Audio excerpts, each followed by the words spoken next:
புனிஷடகோவன் சேனிநாதன் இன்னமுதத் திருமகள் என்றிவரை முன்னிட்டு எம்பெருமான் திருவடிகள் அடைகின்றேனே.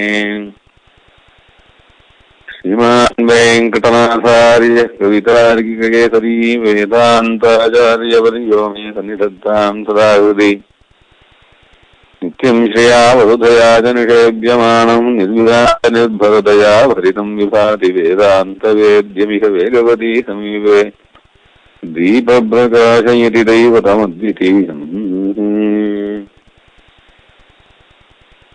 முளைக்கதிரை குறுங்குடி உள்முகிலை மூலகும் கடந்து அப்பால் முதலாகி நின்று அளப்பறியாத உதயரங்கம் மேய அந்தணனை அந்தணருதம் சிந்தையானை விளக்கொளியை மரதகத்தை திருத்தன்காவில் வெக்காவில் திருமாலை வாடக் கேட்டு வளர்த்ததன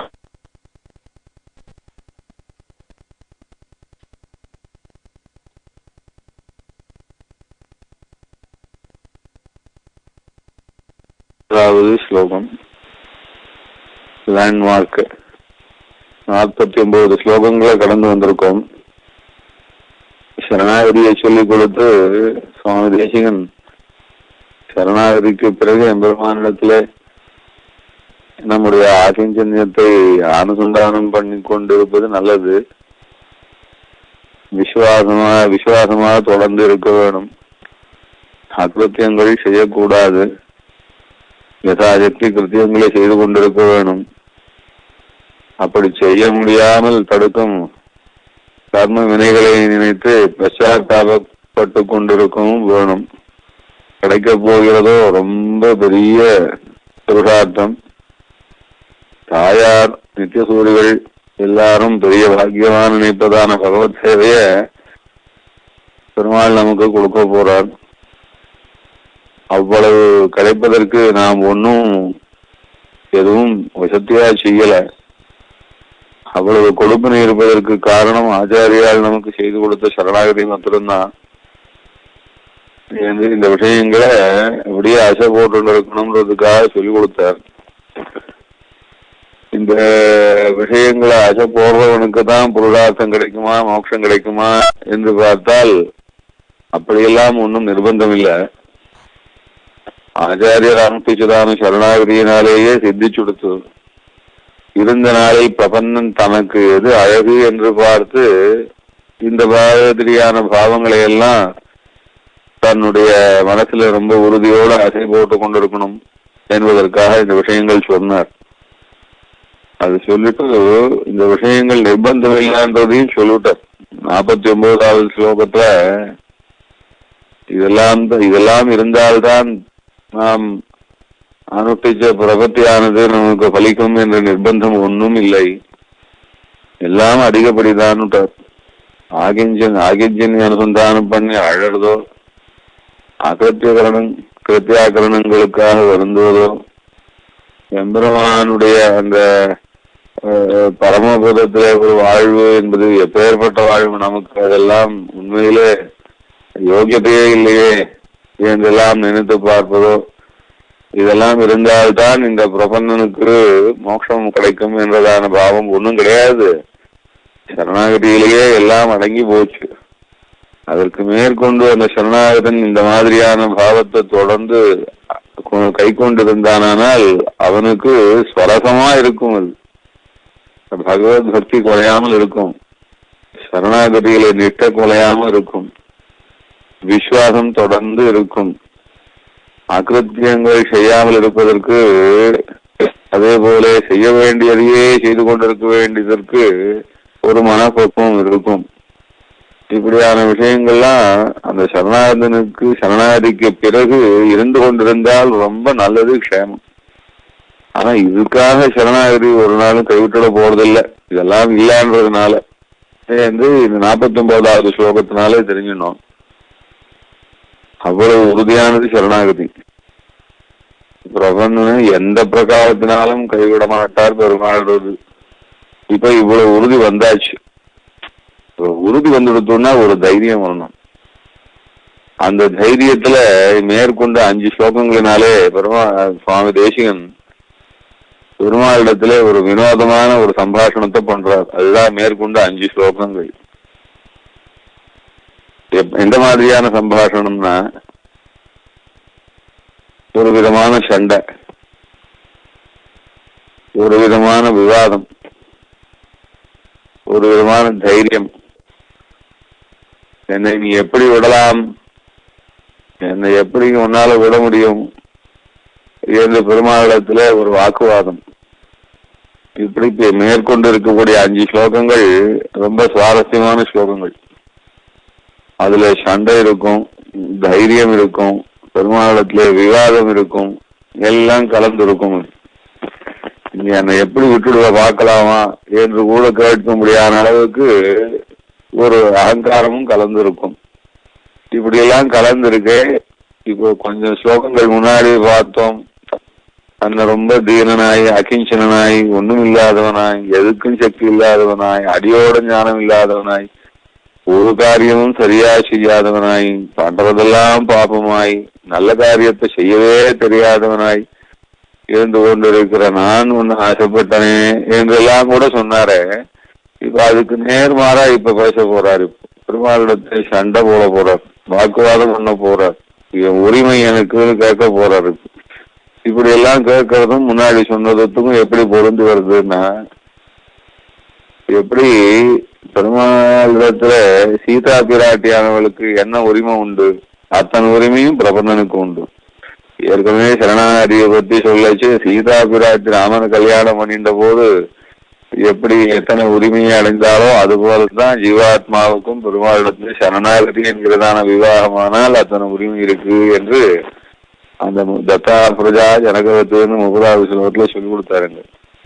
சவதேசிகேந்திரைஹி பிரத்யாபிநந்திரவதா பிரணீயமான மத்தியேகதாம் மகிதகோக விசேஷ சித்தியை மாங்கல்ய சுத்திரமிவ விப்ரதி கிங்கரத்வம்னாரு. நமக்கு கழுத்துல திருமங்கல்யம் கட்டிக்கொண்டா மாதிரி ஆயிடுத்து. பெருமாள் தான் பரமபுருஷன், நாம் எல்லாம் அவனையே நம்பி இருக்கிற நாயகிகள். நம்முடைய கழுத்திலே திருவங்களை தாரணமானா போலே ஆச்சு நமக்கு சரணாகதி என்கிறதான அனுஷ்டானம். இது சீதா கல்யாணம் போல. அப்ப சீதைக்கு பெருமாளத்துல எத்தனை உரிமை இருக்கு. பெருமாள் வனவாசத்துக்கு புறப்பட்ட போது சீதை நானும் வரேன்னு சொன்னா, இல்ல வேண்டாம், ரொம்ப சிரமம், அங்க பயங்கரமா இருக்கும், காடுகள் இருந்தால் பேபியாச நடமாட்டம் இருக்கும், சிம்மங்கள் எங்கு வேணாலும் கர்ஜிக்கும், சர்ப்பங்கள் எங்கும் ஓடிக்கொண்டே இருக்கும், பயங்கரமா இருக்கும், ஆபத்து என்றெல்லாம் சொல்லி பார்த்தார். ரொம்ப சொல்லி பார்த்தார். தாயார் பெருமாளுடைய சண்டையே போட ஆரம்பிச்சுட்டார். கிந்த்வா முன்யத வைதேகா விதாமே மிதிலாதிபா ராமஜாமாதரம் பிராபிய ஸ்ரீயம் புருஷ விக்கிரகம் அப்படின்னு. நீங்க என்ன ஆனா பெண்ணான்னு கேட்டுவிட்டா தாயார். பெருமாளை பார்த்து என்ன வார்த்தை கேட்டா, உங்களுக்கு ஆண்மை இருக்கு, வீரபுருஷன் கையிலே காட்டி கொடுத்த பெண்ணை நீங்கள் காப்பாற்றுவீர்கள், எந்த ஒரு ஆபத்திலேயும் உம்மால இந்த பெண்ணை காப்பாற்ற முடியும் என்று நினைத்து உங்க வீர புருஷனா நினைச்சு எங்க அப்பா உமக்கு கல்யாணம் பண்ணி கொடுத்துருக்கார். நீங்க பேடி போல பெண் போல சொல்றீர்கள், என்னால வச்சு காப்பாற்ற முடியாது, காட்டுல புலி வரும் சிங்கம் வரும்னு. புலி சிங்கத்திலிருந்து கூட என்ன காப்பாற்ற முடியாதுன்னா உங்களை என்ன எங்க அப்பா ஏமாந்து போய் உங்களுக்கு என்ன கல்யாணம் பண்ணி கொடுத்தாரா? நீங்க என்ன ஆணா பெண்ணா? ஆண் வேஷம் போட்டு கொண்டு வந்த பெண்ணா நீங்கள் அப்படின்னு கேட்டுட்டா. அப்படின்னு சொல்லிட்டு ஒரே கேள்விக்கவே அழ ஆரம்பிச்சுட்டா சீதை பிராட்டி. இது அது உரிமையை நிலைநாட்டுறதுக்காக பேசுற அதிகப்படியான வார்த்தைகள். அது போலத்தான் இப்ப மேற்கொண்டு இருக்கிற 5 ஸ்லோகங்களும் சரணாகதனுடைய உரிமையை நிலைநாட்டுறதுக்காக சுவாமி தேசிகன் பேசி காட்டுற வார்த்தை. இந்த இப்படிதான் நாம் பெருமாளிடத்துல சண்டை போட போறோம்னு கிடையாது. ஆனா இந்த ஸ்லோகங்கள்ல இருக்கிற அந்த காவிய ரசத்தையும் பெருமாளிடத்தே நமக்கு இருக்கிறதான உரிமையையும் இப்ப ஏற்பட்ட கவிதார்க்கிய சிம்மமான வேதாந்த தேசிகன் நமக்கு எடுத்து காட்டினதுனால நமக்கு ஒரு தைரியம் வருது. சரணாகதனுக்கு எத்தனை ரைட் இருக்கு பார்த்தீங்களா? பெருமாள் ஒருவடிக்கும் கைவிடாத அளவுக்கு இவனுக்கு எத்தனை உரிமையை இந்த சரணாகதி சாசனமானது சம்பாதிச்சு கொடுத்திருக்கு என்பதை நம்ம ஆச்சாரியர் வேதாந்தாச்சாரியராயிருந்து அதே சமயம் கவிதார்க்கிய விமமா இருக்கிறதுனால வேதாந்தத்தை கவிதையாக இப்படி காட்டி கொடுக்கிறார்.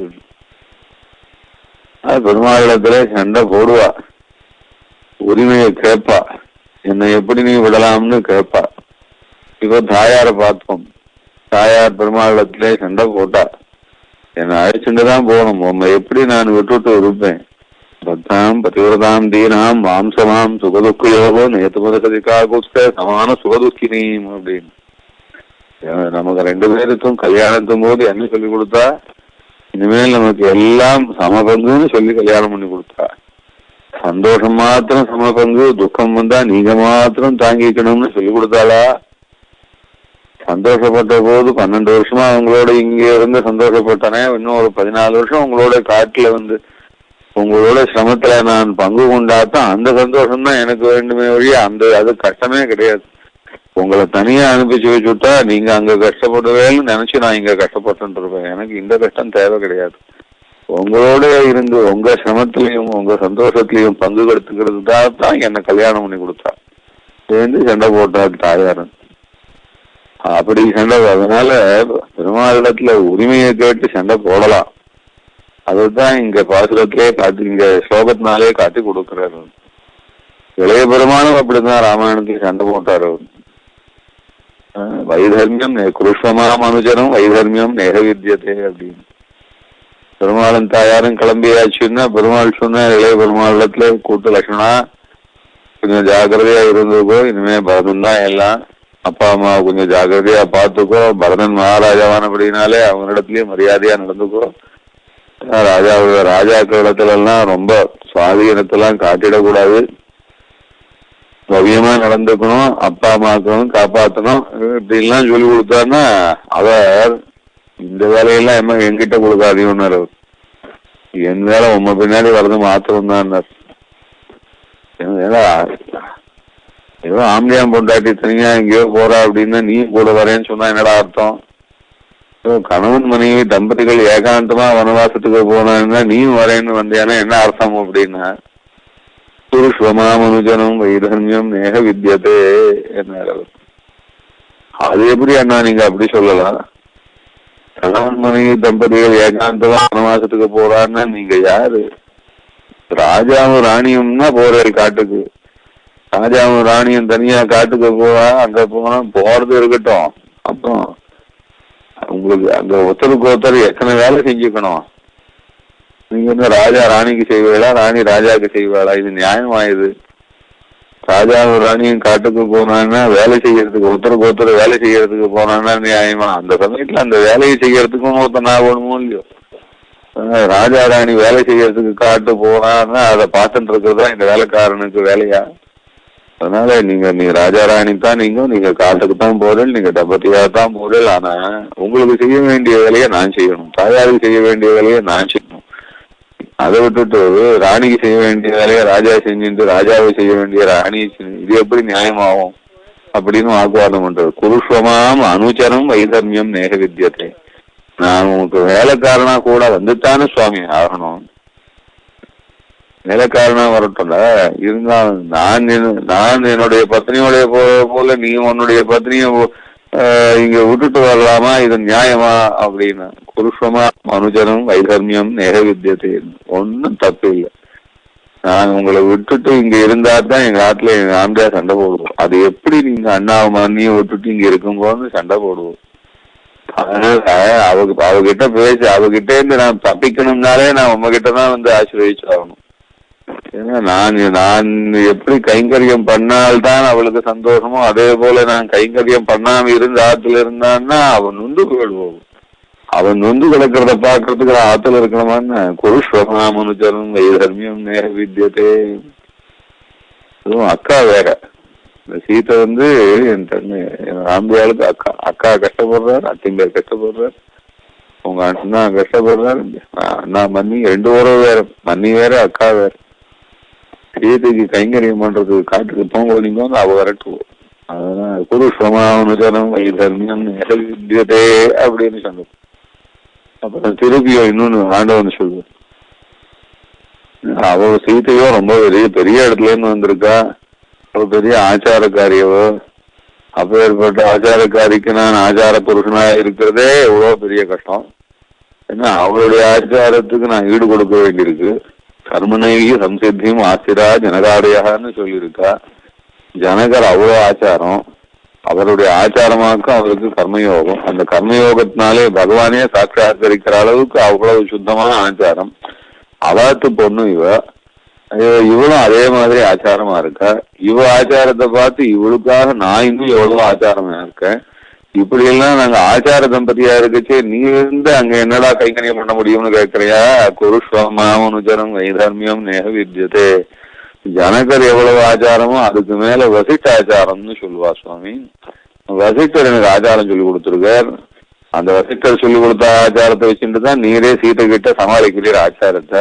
அதே ஆச்சாரம் எனக்கும் தெரியுமோ இல்லையோ. அதனால உனக்கு வேற ஆச்சாரியன், எனக்கு வேற ஆச்சாரியனா.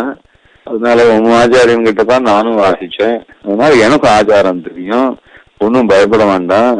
அதனால ஜனகருடைய ஆச்சாரத்துக்கு ஒன்றும் குறைவில்லாதது வசிஷ்டருடைய ஆச்சாரம்ன்றதுனால என் ஆச்சாரத்தினால உங்க தம்பதிகளுக்கு ஒன்னும் ஆச்சார குறை வராது சுவாமி, என்னை ஆகிட்டு போகும் ஆரம்பம். எப்படி வாக்குவாதம் பண்ணாருன்னு இப்படி நிறைய அர்த்தம் சொல்லுவாரு ஆண்டவர். இதுக்கான வாக்குவாதம் பண்ணாருன்னு பெருமாளத்துல உரிமையினாலே சண்டை போடுறது. அவன் கோவில் கூட பாக்குறோம். பங்குனி உத்திரம்னு வந்தா மட்டையடி உற்சவம்னு வரும். அப்போ பெருமாளுக்கும் தாயாருக்கும் சண்டை. தாயார் பெருமாளத்திலே சண்டை போடுவாளாம். அப்புறம் அது நம்மாழ்வார் சமாதானம் பண்ணி வைப்பாரு என்று சொல்றார். இது போல அது உரிமை இருந்தாருன்னா சுவாமியின் இடத்துல கூட சண்டை போடலாம். இப்ப நமக்கு பெருமாளிடத்துல ரொம்ப பெரிய உரிமை வந்துடுச்சு. அகிலாண்ட கோடி நாயகனா இருக்கிற சர்வேஸ்வரனிடத்துல நமக்கு அபாரமான உரிமை வந்துடுச்சு. என்ன உரிமை வந்துடுச்சுன்னா, நீங்க எப்படி என்ன விடலாம்? இவ்வளவு காலம் என்னை விட்டு வச்சதே தப்பு. உமக்கு அதீனம் இல்லாத ஒரு வஸ்து கிடையாது. உம்மாலே போக்க முடியாத பாபம் கிடையாது. உமக்கு என்று உம்முடையதான பிரபஞ்சத்திலே சேராத வஸ்து நான் கிடையாது. நீர் உம்முடைய சொத்தா இருக்கிற என்ன நீர் இவ்வளவு காலம் விலக்கி வச்சதே உம்முடைய தப்பு தான். அது என்னுடைய தப்பு இல்லை என்று சுவாதீனமா பேசலாமாம் பெருமாள் இடத்துல. அதனால சுவாமி தேசிகன் அந்த சரணாகதனுக்கு இருக்கிற உரிமைய நிலைநாட்டி காட்டி கொடுக்கறதுக்காக மேற்கொண்ட 5 ஸ்லோகங்களால பெருமாளத்துல வாக்குவாதம் பண்றாரு, சண்டை போடுறாரு. என்னை எப்படி நீ விடலாம்னு கேட்கிறாரு. நமக்கு அதனால ஒரு தைரியத்தை கொடுக்கிறார். இப்படி இப்படி சர்வேஸ்வரனிடத்துல, பரதத்துவத்தினிடத்துல, பரஞ்சோதிசனிடத்துல, உயர்வர நல முடிவனிடத்துல நாம் சண்டை போட்டு கூட சாதிச்சுக்கலாம்னு ஒரு உரிமையை காட்டி கொடுக்கிற மாதிரியான ஒரு சுவாரஸ்யமான இந்த ஒரு சித்தாந்தத்தை நம்ம தேசிகனாலதான் காட்டி கொடுக்க முடியும். நம்ம பூர்வாச்சாரியால் தான் இந்த கருணாகிரி சாஸ்திரத்துக்கு அத்தனை ஒரு மகிமையை கொடுத்து வச்சிருக்கா. அதனாலதான் சுவாமி தேசிகன் சாதிக்கிச்சே பிரபத்தி விஜிதேஸ்வரி அப்படின்னு. சரணாகிரி பண்ணான்னா அதுல ஒருத்தர் ஜெயிச்சா ஒருத்தர் தோத்தா அப்படின்னு. யார் சுவாமி ஜெயிச்சான்னா நாம தான் ஜெயிச்சோம். சரணாகிரி பண்றதாத்தான் ஜெயிச்சான். தோத்தவா யாருன்னா இவ்வளவு காலம் நமக்கு கண்ணுக்கு ஆகப்படாம தப்பி போய் கொண்டிருந்த சர்வேஸ்வரன் தோத்து போயிட்டான் சுவாமி. பகவான் தான் தோத்தான், நாம் தான் ஜெயிச்சோம்னு சொல்லி கொடுத்தா. அதனால பிரபத்தி விஜிதேஸ்வரைஹி அப்படி வைராகிய விஜித சுவாந்தைஹி பிரபத்தி விஜிதேஸ்வரைஹி அனுக்ரோஜை கஜிதைஹி யுத்யுபாடே தேசிகைஹி ரகசியத்திரசாரத்துல மூலமந்திராதிகாரத்துல சொல்லி கொடுக்குறாரு. வைராகிய விஜித சுவாந்தைஹி பிரபத்தி விஜிதேஸ்வரைஹி அனுக்ரோஜை கஜிதைஹி யுத்யுபாடே தேசிகைஹி. என்ன கவிதை, என்ன அர்த்தம்! தேசியனுடைய திருவாரத்தை அனுபவிக்கிறதுக்குன்னு பாக்கியம் பண்ணிருக்கோம் நாம் தேசிக சம்பிரதாயத்திலே பிறந்து. அவருடைய பெருமாளை ஜெயிச்சுட்டாளாமா பிரபத்தி கொண்டவா எல்லாரும். அதனால பெருமாளத்திலே உரிமையோட சண்டை போடலாம்னு நம்ம கூட பெருமாளத்திலே சண்டை போட்டார். அடி விழுந்தார் பெருமாளை பார்த்து. என்ன வார்த்தை சொன்னா பார்த்தேதான். எப்பேற்பட்ட அழைவார், எப்படியான பெருமாள், என்ன சித்தாந்தம்! பெருமாளத்தே சொல்றாரு அடி விழுந்தார் அவர்.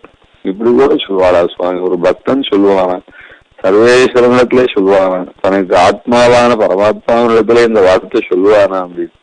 கண்மமன்று எங்கள் கையில் பாவை பறிப்பது கடல் ஞாலம் உண்டிட்ட நின்மலா நெடியாய் உனக்கேலும் பிழை பிழையே வன்மமே சொல்லி எம்மை நீ விளையாடுதி இது கேட்கியல் என்னை மாறு தன்ம பாவம் என்னார் ஒரு நான்கு தடி உனக்கு தடியாலே அடி விழுந்தாரு. அதுவும் கையால் அடி கூட இல்லை, அடியால அடி விழுந்த சர்வேஸ்வரர் போய் இப்படி சொல்றாரு. என்ன சுவாதீனம் பாருங்க அம்மாழ்வாரு. நாயிகா பாகத்திலே சொல்றார், இதெல்லாம் அடி விழுந்தா அந்த உரிமையை நினைச்சு பேசலான்னு அர்த்தம். பெருமாள் அவ்வளவு நம்ம இடத்துல ரொம்ப நெருங்கி வரவன், நமக்கு ரொம்ப பவியப்பட்டவன் என்று. அதான் பவியப்பட்டவனா இருக்கிறதுனால பவியப்பட்டவர்களிடத்துல சுவாதீனமா பேசிக்கலாமோ இல்லையோ. அதனால பவியப்பட்டவனா அப்படின்னு. ஆமா, பவியப்பட்டவன். பிரணயசங்க வீரோ பகவான் அபிதிசவத்துல சாதிக்கத்தையோ சுவாமி தேசிகன் சொல்றார். பிரணயசங்க வீரோ பகவான். பெருமாளுக்கு எப்பவும் உள்ளூர் ஒரு நடுக்கம். இந்த சரணாகத்தனை எப்படியோ எவ்வளவு காலம் தப்பி தப்பி ஓடிக்கொண்டு இருந்தவனு நல்ல வார்த்தை சொல்லி நல்ல ஆச்சாரியாலத்திலே காட்டி கொடுத்து திருவடியையும் பிடிச்சுக்கோன்னு சொல்லி கொடுத்து வந்து சேர்ந்தானே. இதுக்கு மேலே இவன் ஏதாவது நம்ம இடத்துல பிடிக்காம போய் எங்கேயாவது விலகி போயிடுவானோ, வேண்டாம்னு சொல்லிடுவானோ, இந்த பெருமாள் வேண்டாம்னு சொல்லிடுவானோன்னு பெருமாள் பயப்படுறான். பிரணயவங்க வீட்டோ பகவான். ஐயோ, அவனுடைய அன்பு முறியும்படியாக ஒன்னும் செய்யக்கூடாது. அவன் நம்ம இடத்துல அன்பனா இருக்கணுமே. நாம் பெருமாள் நம்ம இடத்துல அன்பனா இருக்கணும்னு நாம ஏங்கிறான். அவன் என்ன நினைக்கிறான், இவன் நம்ம இடத்துல அன்பனா இருக்கணுமே என்று அவன் ஆசைப்படுவான். அந்த ஆசையில பெருமாளுக்கு ஒரு உள் நடுக்கமே வந்துருவோம். நம்மாழ்வார் சொல்றார், அதை கண்டுபிடிச்சு விட்டார் நம்மாழ்வார். இந்த சர்வேஸ்வரன் ரொம்ப மிடுக்காத்தான் போறார். கிரீடம் சாத்திக்கிறார், திருவாழி திருச்செங்கெல்லாம் ஜோரா பீதாம்பரத்துல ஆச்சரியமான ஸ்வர்ண மாலைகள் துளசி மாலைகள்லாம் சாத்திண்டு சர்வலோகநாயகனா கருடாரோட நான் போற ஜோரை பார்த்தான்னா அடே எப்பான்னு தான் தோணும். ஆனா இந்த ஆசாமிக்கு உள்ள ஒரே நடுக்கம். என்ன நடுக்கம்னா, ஐயோ அந்த அன்பை நம்ம விட்டு போயிடுவானோ, வேண்டாம்னு சொல்லிடுவானோ என்று நடுக்குமா. நம்மாழ்வாரிடத்துலயும் அதே போல பெருவாளுக்கு நடுக்குமா. இந்த நம்மாழ்வார் இவ்வளவு காலம் கொஞ்ச நாள்வாது நம்ம ஆசைப்பட்டால் இவர் நம்மளை விட்டு போயிடுவாரோன்னு பயம் வந்து கொடுப்பான். அதுக்காக சொல்றாரு, பயப்படாதையும் போய் சர்வேஸ்வரனே பரமதாரனே பரம தத்துவமே நீர் பயப்பட வேண்டாம். வைகுந்தா மணிவண்ணனே என் பொல்லா திருக்குறளா என் உள்வன்னி வைகும் வைகள் தோறும் அமுதாயவானேரே செய்குந்தா வரும் தீமை உன்னடியார்க்கு தீர்த்து அசுரர்க்கு தீமை வழி செய்குந்தா உன்னை நான் பிடித்தேன் சிக்கனவே அப்படின்னு. நான் உங்க கெட்டியாதான் பிடிச்சு வச்சுட்டு இருக்கேன் சுவாமி. உங்க தெருவிலிய விட்டு போக மாட்டேன். வைகுந்தா மணிவண்ணனே என் பொல்லா திருக்குறளா. ரொம்ப அருமையான பாசனம். இதுதான் பகவத்கீதை. வைகுந்தா மணிவண்ணனே என் பொல்லா திருக்குறளா.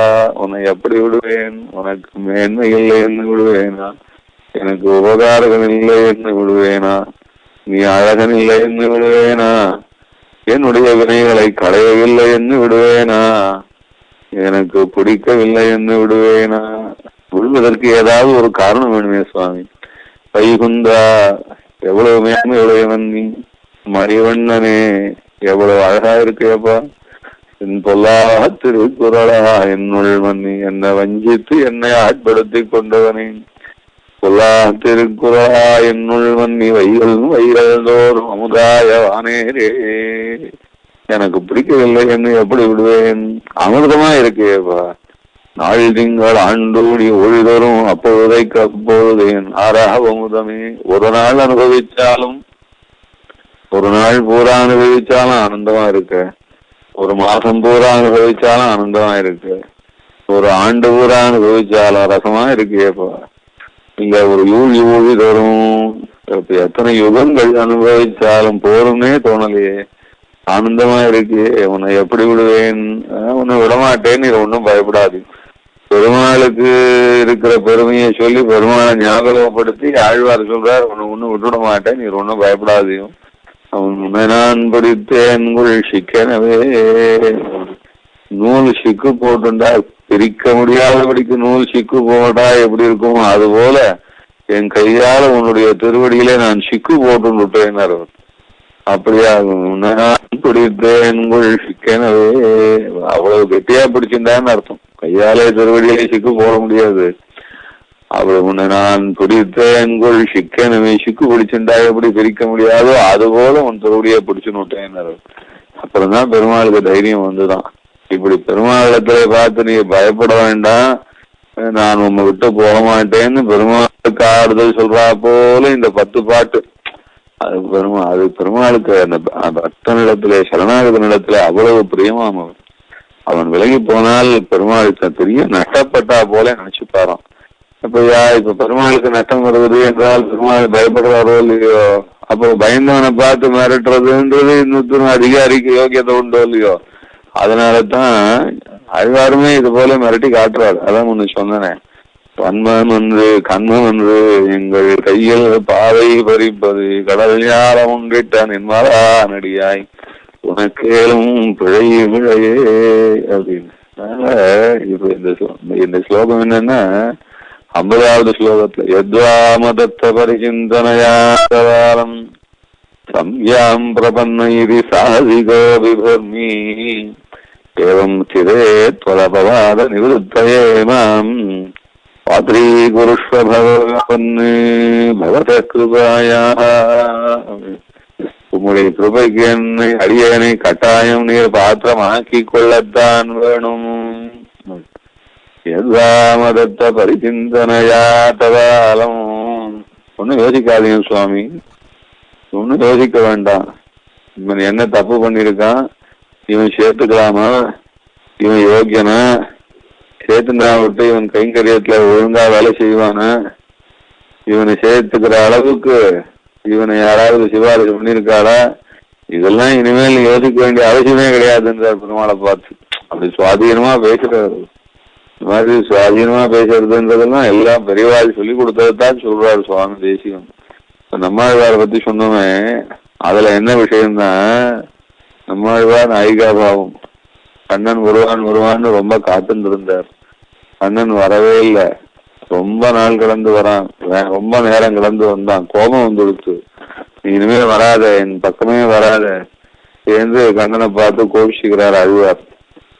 கண்மம் வந்து எங்க. ஆனா பெருமாளோ, ஐயோ நீ இல்லாம, உன் முகத்தை பார்க்காம, உன் பேச்ச கேட்காம பெருமாள் இந்த பராங்குஷ நாயகன் இடத்துல கெஞ்சுறார் அவர். ஐயோ உன் கடாட்சம் இல்லாம, உன்னுடைய பேச்சு இல்லாம என்னால தாங்க முடியாது. உன் சம்பந்தப்பட்ட ஒரு வஸ்துவாவது என்னிடத்துல இருக்கணும்னு அந்த பராங்குஷ நாயகி தன் கையில் வைத்திருந்ததான ஏதோ வஸ்து, அது பந்தாக இருக்கலாம், இல்லைன்னா ஒரு பாவை பொம்மையா இருக்கலாம், அதை எடுத்து மார்போட அப்படியே வச்சு அணைச்சிக்கிறாராம். உன்னைத்தான் நினைச்சுக்க முடியல, நீதான் கோவிச்சுன்னு இருக்க, உன் கையில் இருக்கிற ஒரு பொருளையாவது நான் என் நெஞ்சோட அணைச்சிக்கிறேன்னு அணைச்சிக்கிறாராம். உடனே இவருக்கு கோபம் வருது. அது எப்படி, என்ன வேண்டான்னு சொல்லாவிட்டு என் கைப்பட்ட வஸ்துவை மாத்திரம் நீ எடுத்துக்கிறதுக்கு எப்படி விடுவேன் நான்? என்ன எப்பொழுது நீ என்னை ஒழுக்கி தள்ளினியோ, நான் எதிர்பார்த்த போது வரலையோ, அதே சமயத்திலேயே உன்னோட எல்லா விதமான உறவையும் நான் அறுத்துட்டேன். எனக்கு தேவையில்லை, நீங்க போயிட்டு வாங்க. கண்ணை பார்த்து கோவிச்சுக்கிறார். கண்மம் என்று எங்கள் கையில் பாவை பறிப்பது. பெருமாள் சொல்றார், நீ கோவிச்சுண்டாலும் கோவிச்சு என்ன ஒரு வார்த்தை சொல்றியே, அந்த வார்த்தையே கூட எனக்கு ஆத்மாவை காப்பாற்றும். அதனால என்ன போன்னு சொன்னா, அது போன்னு சொல்ற வார்த்தையே நான் நினைச்சு சந்தோஷப்பட்டுவேன். உன் கையில இருக்கிற இந்த பொம்மையை மாத்திரம் தொட்டு பார்த்தாவது சந்தோஷப்பட்டுவேன். அதை பிடிங்க முடியாம தொட்டு பார்க்க. அன்மம் என்று எங்கள் கையில் பாவை பறிப்பது. பெருமாள் நான் பராங்குஷ நாயகனுடைய கையில இருந்து பொம்மையை பறிக்க பார்த்தான். அதுக்கு சொல்றாகும், கடல் ஞாலம் உண்டிட்ட நின்மலா நெடியாய் உனக்கேலும் பிழையே. நீர் பண்ணுவது தப்பு, யார் தப்பு பண்ணாலும் தப்புதான். நீ சர்வேஸ்வரனாக இருந்தாலும் தப்பு பண்ணா தப்புதான். உனக்கேலும் பிழையே, நீர் தப்பு பண்ணாலும் தப்புதான் சுவாமி. சர்வேஸ்வரனை பார்த்து சொல்றாரு, உனக்கேலும் பிழையே. சர்வேஸ்வரனிடத்திலே சொல்ல முடியுமா, சர்வாதிகாரினிடத்திலே சொல்ல முடியுமா, ஒருத்தர் நிமிந்து சொல்ல முடியுமான்னு அந்த பிரீத்தியும் அந்த சரணாகதன் என்கிறதான உறவும் இருந்தான்னா சொல்லலாமா. உனக்கேலும் பிழையே. அதுதான் fault is a fault, mistake is mistake அப்படின்னு யாரை பார்த்து, ஒரு அதிகாரியை பார்த்து ஒரு அடித்தொண்டன் சொல்ல முடியுமான்னா, பிரபந்தனா இருந்தா சர்வேஸ்வரனிடத்துல சொல்லலாம். உனக்கு வன்மமே சொல்லி விளையாடுதி அது வேட்கிற நெய்மார். நாங்கள் இருக்கிற இடத்துல, பெண்கள் இருக்கிற இடத்துல, கன்னி பெண்கள் இருக்கிற இடத்துல கண்ணா நீ உன்னுடைய வம்பையா பண்ணுகிற, என்ன நடக்கும் தெரியுமா? என் நைமார் இது வேட்கில் எனக்கு அண்ணா இருக்கான், அவன் என்ன தெரிஞ்சா என்ன பண்ணுவான் தெரியுமா? ஒரு நாள் இன்னும் தடி புனக்கே அப்படின்னு கம்பாத அடிச்சுடுவான் ஜாதகம், ஜாக்கிரதை அப்படின்னு மிரட்டுறாரு. என் ஐமாறு இது கேட்கலங்க, இது ஒரு நாள்னு தடி உனக்கு அப்படின்னு. அதனால கம்பாலே அடி விழும் உனக்கு அப்படின்னு சொல்லுவோம். சர்வேஸ்வரனை சொல்லுவாரா, நம்ம ஆழ்வார் சொல்லுவாரான்னா அது உரிமையினாலே சொல்றாரு. எனக்கு அந்த உறவுல கொஞ்சம் பங்கம் ஏற்பட்டாலும் அத்தனை கோவிச்சுக்கிறதுக்கு உரிமை இருக்காம. அதனால அந்த உரிமையை சுவாரஸ்யமா இங்க அதே மாதிரி இங்கேயும் எடுத்து காட்டுறாரு. இங்க அழ்வார்கள் உரிமையா சொல்றது உண்டு. ஆச்சாரியால் எல்லாரும் அழ்வார் வழி போறவா தான். திருவங்கி ஆழ்வாரும் பெருமாளத்துல நிறைய கோவிச்சுப்பாரு. ஆசை வழுவாதேத்தும் உமக்கிங்கு இழுக்கா எமக்கிங்கு இழுக்கா என்று அடியோர்க்கு தேசமறிய உமக்கே ஆளாய் திரிகின்றோமுக்கு காசினுளியில் திகழும் வண்ணம் காட்டி எம்பெருமான் காசிவல்லீர் இந்த ஊரீர் வாழ்ந்தே போம் நீரே. திருவெந்தலூர்னு பரிமள ரங்கன். ரங்கனை சேவிக்க போனார் பெருமாள். பஞ்சரங்கத்துல ஒரு க்ஷேத்திரம் மாயவரம்னு இப்ப சொல்றோம். திருவெந்தலூர் க்ஷேத்திரத்துல சயனத்துல பரிமளரங்கன் அந்த ரங்கனை சேவிக்க போனா பெருமாள் சேவை கொடுக்கலையாம்.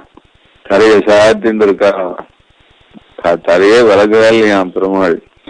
ஆழ்வார் என்னதான் பண்றாரு பார்க்கலாம்னு ஆழ்வாரை சோதிச்சாராம். ஆழ்வார் அழ ஆரம்பிச்சுட்டார்.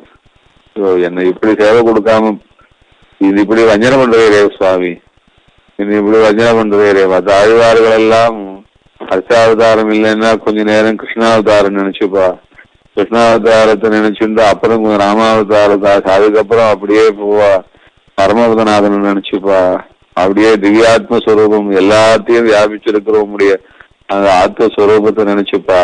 இப்படி இப்படி ஏதாவது ஒண்ணு பசிக்கு என்ன இருக்குன்னு பார்த்தா டிஃபன் இல்லைன்னா சாதம், சாதம் இல்லைன்னா அட்லீஸ்ட் ஃப்ரூட், ஃப்ரூட் இல்லைன்னா அட்லீஸ்ட் ஜூஸ், இப்படி ஏதாவது ஒவ்வொருத்த பசிய சமாளிச்சுப்பா.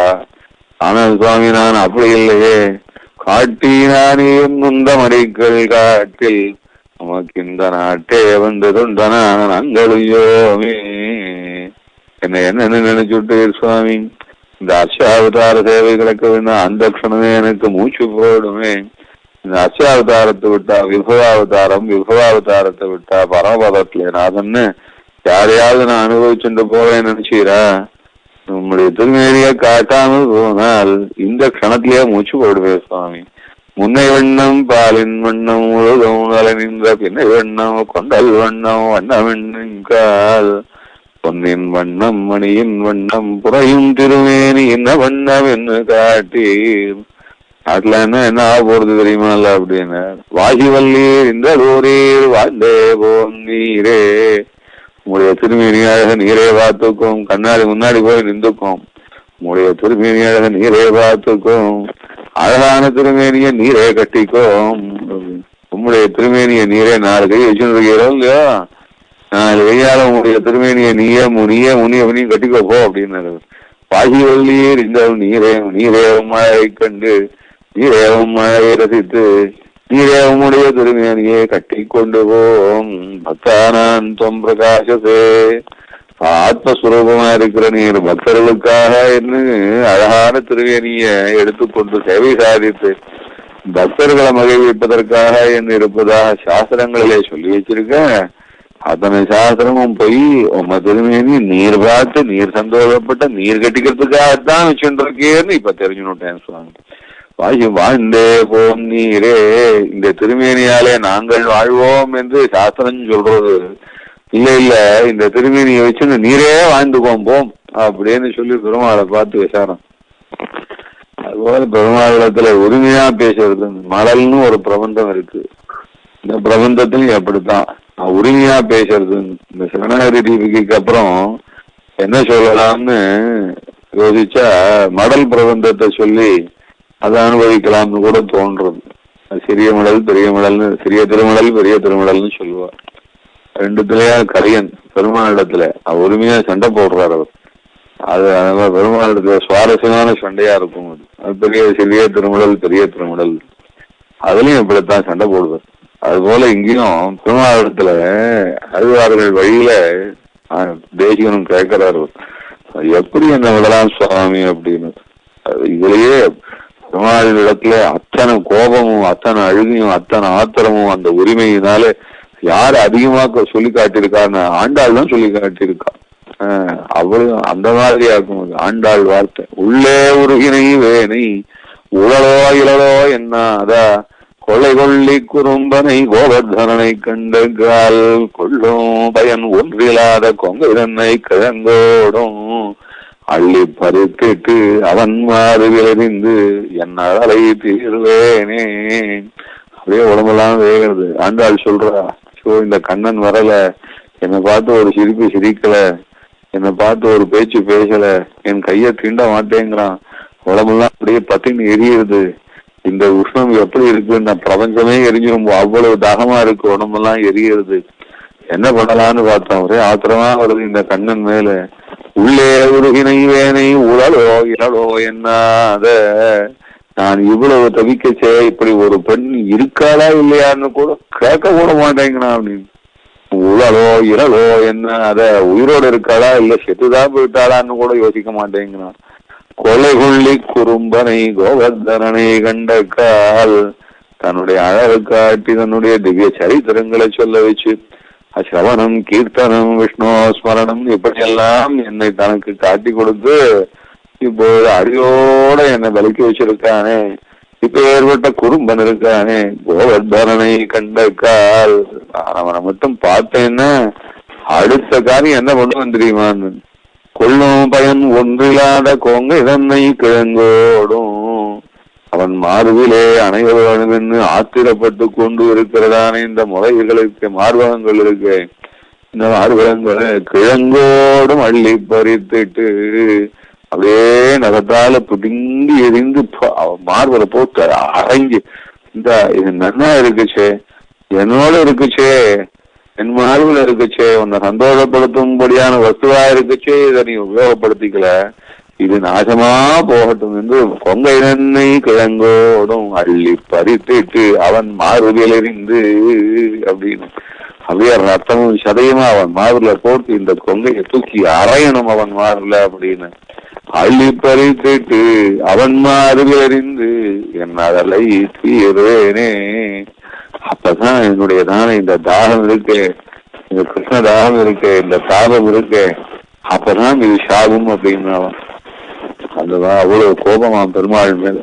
அதனால பெருமாள் இடத்துல கோவிச்சுக்கலாம்னு விட்டா, சரணாகதாளா இருந்தா பெருமாள் இடத்துல சுவாதீனமா கோவிச்சுக்கலாமா. அதனால தேசியன் இதானே மேற்கொண்டு 5 பாசுரத்து 5 ஸ்லோகத்தினாலே தேசியன் கோவிச்சுன்னு காட்டுறாரு, வாக்குவாதம் பண்றாரு, இதெல்லாம் மரியாதை குறைவா இருக்கு என்று நினைச்சிக்க கூடாது. அதனால பூர்வாச்சாரியால் போன வழிதான், அதனால பெருமாள் தாயார் போன வழிதான், லட்சுமணன் இளைய பெருமாள் போன வழிதான், நம்மாழ்வார் தேசிகன் நம்மாழ்வார் ஆண்டாள் எல்லாரும் இந்த வழியில அதுதான் தேசிகனும் இங்க பெருமாளத்துல வாக்குவாதம் பண்ணி காட்டுறார். யத்வா மதத்த பரிசிந்தனயாதவாலும் சஞ்ஞம் பிரபன்னயிதி சாஹசிகோபி பிரம்மி ஏவம் திரே த்வபவாத நிவருத்தயே மாம் பாத்ரீ குருஷ்வ பகவன்னே பவத கிருபாயா. என்ன வாக்குவாதம் தெரியுமா அப்படின்னா, பெருமாளை பார்த்து கேட்கிறார், சுவாமி நான் தான் சரணாகதி பண்ணிட்டேன், ஆனா இருந்தா தீப பிரகாசனே இது என் விஷயத்துல ஏதோ யோசிக்கிறா போல இருக்கேன்னு அதர்த்த பரிசிந்தனையாலும் அப்படின்னு பரிசீலிக்கிறாராம். என்ன பரிசீலிக்கிறார்னா, கொண்டு வா இந்த ரெக்கார்ட்ஸ் எல்லாம் கொண்டு வா, இந்த வயல் இங்க எனக்கு சேர்த்துக்கோன்னு சொல்றான், அதனால இந்த சர்வீஸ்ல இவனை சேர்த்துக்கலாமான்னு ரெக்கார்ட்ஸ் எல்லாம் கொண்டு போனாராம். ரெக்கார்ட் எல்லாம் யார் மெயின்டைன் பண்றதான்னா, மெயின்டைன் பண்றதா தான் 14 தேவதையாச்சு, 14 தேவதைகளை வச்சு பெருமாள் ஒருத்தருக்கும் ரெக்கார்ட் மெயின்டைன் பண்றாராம்.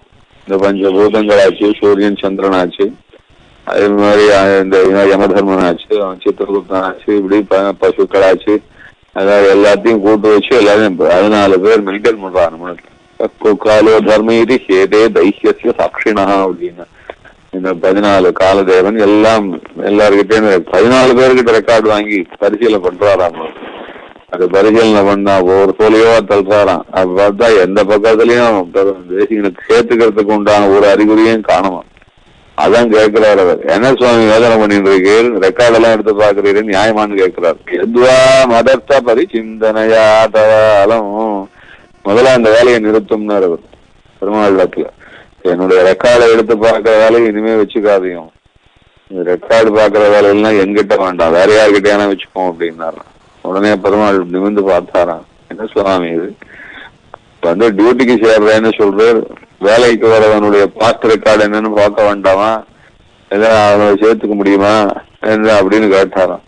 அதுக்காக சொன்னார் அவர், எல்லா ரெக்கார்டுக்கும் மேல எல்லா ரெக்கார்டையும் சூப்பர் சீட் பண்ற மாதிரி எங்கிட்ட ஒரு பேப்பர் இருக்கு பாருன்னு காமிச்சாராம். அது என்னன்னா, சம்யாம் பிரபன்னைதி சாஹசிகோ பிபர்மி பிரபன்னைதி சாஹசிகா அப்படின்னு எங்கள சர்டிபிகேட் இருக்கு சுவாமி. என்ன சர்டிபிகேட் அப்படின்னா, this fellow has surrendered to lord Sriman Narayana அப்படின்னு சொல்லி என் பேர் போட்டு சர்டிபிகேட் வச்சிருக்கேன் அப்படின்னாரோ. அதனால இந்த சர்டிபிகேட் எல்லாம் எஸ்எஸ்எல்சி சர்டிபிகேட்னா அதுக்கப்புறம் 1ஆம் கிளாஸ் 2ஆம் கிளாஸ் சர்டிபிகேட் யாரும் பார்க்க மாட்டாங்க. அது மாதிரி ஃபைனல் டாக்டரேட் சர்டிபிகேட் வாங்கியாச்சு அப்படின்னு சொன்னா அதுக்கப்புறம் கொண்டா நீ 11ஆம் கிளாஸ்ல என்ன பண்ணின, எத்தனை வாட்டி ஃபெயில் ஆனன்னு யாரும் கேட்க மாட்டா. 10ஆம் கிளாஸ்ல ஃபெயில் ஆன சர்டிபிகேட்லாம் அதுக்கப்புறம் யாரும் கேட்க மாட்டா, ஏன்னா டாக்டரேட் பாஸ் பண்ணியாச்சு. அது போல மேல மேல சர்டிபிகேட் வாங்கினா அந்த சர்டிபிகேட்டுக்கு தான் வேல்யூ வழி, அதுக்கு இருக்க சர்டிபிகேட் எல்லாம் யாரும் கவனிக்க மாட்டாங்க. அதுல எத்தனை முறை ஃபெயில் ஆயிருந்தாலும் அதை பத்தி கவலை கிடையாது. சம்யாம் பிரபன்னைதி சாஹசிகோ பிபர்மி, அதனால நீங்க எடுத்துட்டு வந்து யமதர்மனை கூட்டு, இந்த பையல் எத்தனை முறை யமலோகத்துக்கு விசிட் பண்ணிருக்கான், யமலோகத்துல என்னென்ன டிபார்ட்மெண்ட்ல எல்லாம் இவனுக்கு பனிஷ்மெண்ட் கொடுத்துருக்கா, அந்த பனிஷ்மெண்ட் எல்லாம் சரியா நடந்ததா இல்லையா அப்படின்னு ஆடிட் பண்ற வேலையெல்லாம் இனிமே வச்சுக்காதீங்க சுவாமி. அதனால அதுல ஏதாவது விட்டு போச்சுன்னா திருப்பி என்ன யமலோகத்துக்கு அனுப்பலான்லாம் பாக்குறீரா, இந்த வேலையெல்லாம் எங்கிட்ட நடக்காது அப்படின்னாரு. எத்வா மதத்த பரிசிந்தனையா தவாலம், என்ன எல்லாத்துக்கும் சர்வ பிராயசித்தமான சர்டிபிகேட் வச்சிருக்கேன். என்ன சர்வ பிராயசித்தம், இது வரைக்கும் யமலோகத்துக்கு போய் அனுபவிச்சது போக மிச்சம் சொச்சம் இருக்கிறது, இனிமே யமலோகத்துக்கு போய் அனுபவிக்க வேண்டியதான மிச்சம் சொச்சம் எல்லாத்தையும் வைப் அவுட் பண்றா போல இங்கிட்ட ஒரு சர்டிபிகேட் இருக்கு சுவாமி, இந்த ஒரு சர்டிபிகேட்டை காமிச்சா போறோம். என்ன சர்டிபிகேட்னா, சம்யாம் பிரபன்ன இதி சாஹசிகோ பிபர்மி பிரபன்ன இதி, பிரபன்னன் நான் பிரபத்தி பண்ணிருக்கேன் சர்டிபிகேட் அப்படின்னு. யாரு கொடுத்தா இந்த சர்டிபிகேட்னா, நானே சுவாமி சொல்லணும். கீழே அண்டர் சைன் பண்ணிருக்கல அந்த பேரை பாருன்னாராம். என்ன சர்டிபிகேட் போட்டிருக்கோம் அப்படின்னா, வேதாந்த ராமானுஜ மகாதேசிகன் ரங்கராமானுஜ மகாதேசிகன் என்ன சைன் பண்ணி கொடுத்துருக்காளாம். இவனுக்கு சரணாகதியா எடுத்துன்னு சைன் பண்ணி கொடுத்துருக்காளாம். சம்யாம் பிரபன்னைதி சாஹசிகோ பிபர்மி, இந்த சர்டிபிகேட் இருக்கிற வரைக்கும் எனக்கு எந்த யமலோகத்திலும் பயம் கிடையாது. எனக்கு பரமபதத்துல எப்ப வேணா நான் வரலாம் சுவாமி. யமலோகத்துக்கு போக வேண்டியதில்லை, சம்சாரத்துல பறக்கவே வேண்டியதில்லை. இந்த ஒரு சர்டிபிகேட் இருந்தா போறோம். பிரம்மா கைய கூப்பிடும், யமன் கைய கூப்பிடும். யமன் கைய கூப்பி, ஐயோ சுவாமி நான் ஒடிய போயிட்டேன் உங்ககிட்ட வரமாட்டேன்னு சொல்லணும். பிரம்மாவானவ கைய கூப்பி, சுவாமி இனிமே நான் உங்க திருப்பியும் எங்க சிருஷ்டி கோஷ்டியில சேர்த்துக்க மாட்டேன்னு சொல்லணும். அப்படியாக்கும் ஒரு சர்டிபிகேட் வச்சிருக்கேன். சம்யாம் பிரபன்ன இது எடுத்துட்டு போனா பரமபதத்துக்கு போனா அங்க இருக்கிற ஜெயவதியாள்லாம் எல்லா சுவாமி இந்த சர்டிபிகேட்டை பார்த்த உடனே எல்லாரும் எங்களை உள்ள கூப்பிட்டு போய் உங்களோட திருவடியில கொண்டு போய் சேர்த்துருவா. அதனால வந்தவர் எதிர்கொள்ள மாமணி மண்டபத்து அந்த அறிவு பேரின்பத்து அடியரோடு இருந்தமை, ஒரு லோகமான அச்சிராதி மார்க்கத்துல இந்த சர்டிபிகேட் எடுத்துட்டு போனா போறோம் சுவாமி. எப்படியாக்கும் ஒரு விசாவை எடுத்துட்டு போனா மரியாதையா அந்த கண்ட்ரியில உள்ள அனுப்புவாளோ அது போல பிரபன்னன்றதான சர்டிபிகேட் எடுத்துட்டு கிளம்பினா அச்சிராதி மார்க்கத்துல ராஜோபச்சாரம் நடக்கும் எனக்கு. அப்படியாக்கும் சர்டிபிகேட் ஆச்சரியமான இந்த ஆச்சாரியால் கொடுத்த இந்த சர்டிபிகேட் ஈடு ஏன்னா கிடையாது பிரபஞ்ச சிருஷ்டியில. அப்படியாக்கும் ஒரு சர்டிபிகேட் ஃப்ரேம் பண்ணி வச்சிருக்கேன் சுவாமி. சம்யாம் பிரபன்ன இது, அதனால 14 லோகத்தையும் இந்த சர்டிபிகேட்டுக்கு உண்டான மதிப்பு எந்த சர்டிபிகேட்டும் கிடையாது. பரமபதத்திலையும் இந்த சர்டிபிகேட்டுக்கு உண்டான வேல்யூ எந்த சர்டிபிகேட்டுக்கும் கிடையாது. அப்பேற்பட்ட சர்டிபிகேட்டை வச்சுட்டு இருக்கேன்.